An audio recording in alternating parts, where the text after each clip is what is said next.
কৃষ্ণ হরে কৃষ্ণ হরে কৃষ্ণ হরে কৃষ্ণ। ঠাকুর দেব তোমার শীতল হবে তুমি সাই যাবে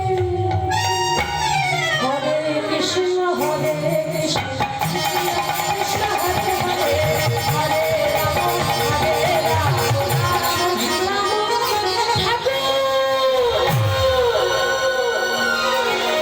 ঠাকুরের চরণে লুটিয়ে বলো, ঠাকুর তুমি আমায় ক্ষমা করে দাও, আমায় ক্ষমা করে দাও, আমি বুঝতে পারিনি। ঠাকুর ওঠো মা, আমার চরণ থেকে ওঠো। দল দাঁড়িয়ে আছে যেহেতু এখনো অনেকটাই, কিন্তু আর শেষ হবে না, শুধু এইটুকু বলি ঠাকুর ওঠো, চিন্তা করো না মা, তোমাকে কে পাঠিয়েছে আমি সেটাও জানি, কিন্তু আমি যখন এসেছি তখন থেকে আমার প্রতি অনেক অত্যাচার হয়েছে, কিন্তু আমি মনে করে চলে যেতে পারতাম, কিন্তু আমি তোমার জন্য যাইনি। কেন জানো? তোমার মতন লোকহীরাকে উদ্ধার করবো বলে, তাই তো আমি রয়ে গিয়েছি।